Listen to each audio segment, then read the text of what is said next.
The last in the series, now on BBC World News, of Nature Inc. Welcome to Nature Inc., the programme that looks at our natural world from the business angle. Since 1950, the world economy has increased fivefold. More people are materially better off now than at any point in our history. But for decades, there have been warnings that this has been at the expense of the renewable services that nature provides. We need to have economic growth and environmental protection hand in hand. It is far cheaper in the long run to avoid pollution than it is to cause it and clean up later. This time on Nature Inc., we ask if the world of finance can make money out of preserving nature rather than exploiting it. The original meaning of ecology is the economy of nature, and a new breed of eco-economists is trying to put a figure on the contribution of nature's services to our wealth as well as our well-being. Nature is extremely valuable when you think of value as contribution to human well-being. It's priceless in the sense that it's not part of the market transactions. But there are plenty of skeptics about putting a price tag on nature. I'm an environmental economist, but my biggest criticism of how values are used is that they're often used as a shock tactic. They're often used to make policymakers sit up and realise that there is potential value in a piece of land. And that's very useful, but it needs to be followed through with action. However, the idea of nature as an economic good is rapidly gaining support from the business world itself. It's absolutely important to begin valuing ecosystems properly, because without a proper value on ecosystems, we won't begin to deflect capital into the right areas. So can a fund manager make money out of keeping ecosystems healthy? In our first story, we find there is money to be made out of being bogged down.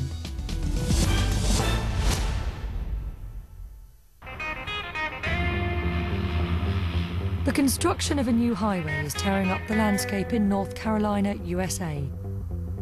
And this family of geese is about to lose the wetland they called home. In the past 20 years, 1 million hectares of open space in North Carolina has disappeared under concrete and tarmac. That's an area 100 times the size of Paris, all to fuel a growing economy. This is what the free market does if there are no restrictions in place. But things are not as bad as they seem, thanks to a very unlikely hero. He's best remembered for the Watergate scandal, but President Richard Nixon also brought in the Clean Water Act of 1972 as a response to public environmental concerns. The act forced developers and industries to compensate for any damage they did to wetlands and natural watercourses. The heart and soul of the concept is a no-net loss of a resource. You impact a wetland or stream, you must restore or enhance a wetland or stream in that same watershed. But developers are not skilled environmental engineers, so their projects to restore wetlands often failed. At that time, a lot of mitigation work was done by highway contractors that didn't fully understand the natural environment, how we need to grow trees, how we need to be able to build wetlands and that type of thing. And so you can see what happened. Most of the trees have died out or died off. So in 1995, further legislation was enacted, allowing third parties to restore or create wetlands from scratch and sell credits from those wetlands to developers. It's called mitigation banking. George Kelly is the boss of EBX, one of the largest mitigation banks in the US. His business makes hard cash out of restoring or creating wetlands. It's been a fascinating shift, really a marriage of economics and the environment and this philosophy that we do have to recognize the value of our resources. So how does mitigation banking work? Companies like EBX take land that has been drained for agriculture and return it to its natural state, wetlands, or they create completely new bogs and marshes from scratch. We know it's very hard to replace Mother Nature. We call it mitigation. It's not 100%, but it is at least a recognition of the impacts. Each hectare of wetland can cost up to $180,000 to restore. But EBX can then sell credits to developers who want to destroy wetlands and have to compensate for the area they concrete over. One such developer is the Department of Transportation in North Carolina. The state has the second largest publicly maintained road system in the US. Every time it destroys a wetland or stream to build a road, it has to create a new wetland or buy credits from a mitigation bank, which has created a wetland or stream in the same watershed area. We look at banks that have been set up where they have enhanced or restored wetlands and stream systems, and we would buy credits from them to cover all of the impacts that we had on the road project. But it's not easy to rebuild or create a wetland, and many schemes have failed in the past. So now the state regularly inspects mitigation banking sites to make sure they're creating viable ecosystems. Today, the inspectors are here to see if EBX's latest project to renovate a degraded wetland passes the test. Well, in this case, the ditch that was on the upper end did not have any trees along it at all. It was straight as an arrow. There was the aquatic life in the system was basically nil. Tadpoles. I think it's either salamander or frog lark. That's excellent. So why bother to recreate wetlands? Well, they're not only a sanctuary for wildlife, they're a liquid asset, vital for filtering polluted water and absorbing heavy rainfall that might otherwise lead to disastrous flooding. It's flowing now, so this is good. Yeah, stream should flow, that's true. The inspectors say EBX has returned the stream to its natural path and created a dense mat of vegetation to purify the water. When you bring the stream up like they've done with this stream, every time you get a storm coming, it floods out, and when that water spreads out and comes in contact with this vegetation and the roots, it slows down, soaks into the soil, and gets filtered and treated, as opposed to what it was before was essentially an open-ended pipe that all those field ditches and all the roadside ditches went straight into this channel, carrying all the nutrients and sediment, shot right on downstream, you know, to downstream areas. The US government estimates that the value of ecosystem services generated by wetlands is up to $1 million per hectare. Since 1997, EBX claims to have regenerated 70 kilometres of natural watercourses and over 6,000 hectares of wetlands.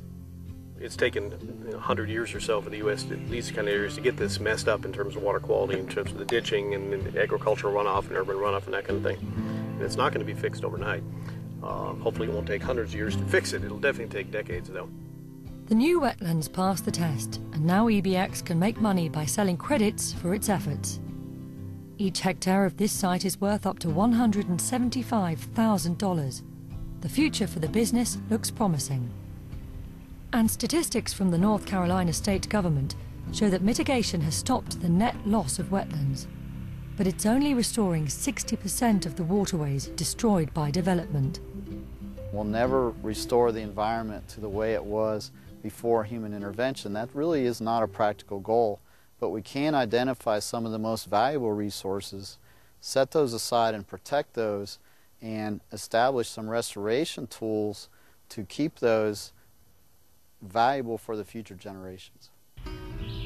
States such as North Carolina and California have actively encouraged mitigation banking through legislation, and other states across the US are following their lead. Today, the fledgling wetland mitigation banking market is worth $3 billion a year, according to the Environmental Law Institute. This multi-billion-dollar market only exists because the US government created it through regulation. But the same is true for much of what is called the free market. Government intervenes in all markets. We have to have institutions of various kinds for any market to function, including laws and contracts and et cetera. So the market is a kind of social capital. It's one of the institutions that we've designed. And it's a good servant, but it's a poor master. In part 2, we find that at the international level, regulation favouring the environment is also creating new opportunities for profit from preservation. In part 1, we saw how a groundbreaking law had created a vibrant market in the USA for investing in wetlands restoration. But can the same concept work at an international level with thin air? No one owns our atmosphere. It's a global commons. But here in Cologne, Germany, there are a lot of traders who are making money by keeping greenhouse gases out of it.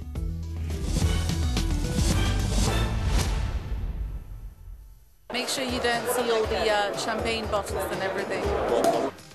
4 years ago, the carbon trading market was worth just $1 billion. Now it's worth over $60 billion a year, according to the World Bank. The investment bank Merrill Lynch claim it could be worth $1 trillion by 2020. And the world's bankers, financial consultants and lawyers are here in Germany to cash in on it. There has to be a clear profit signal if we are going to tackle climate change. We have about $1.5 billion under management. For this year, we're aiming to have 20 million, all of which is dedicated to responding rationally to the climate change issue. Should be 50 million in 2010. Investing in tackling climate change brings far more profit than causing climate change. Well, that's the main reason why we're here. Like the market in wetlands, this is a market created by regulation.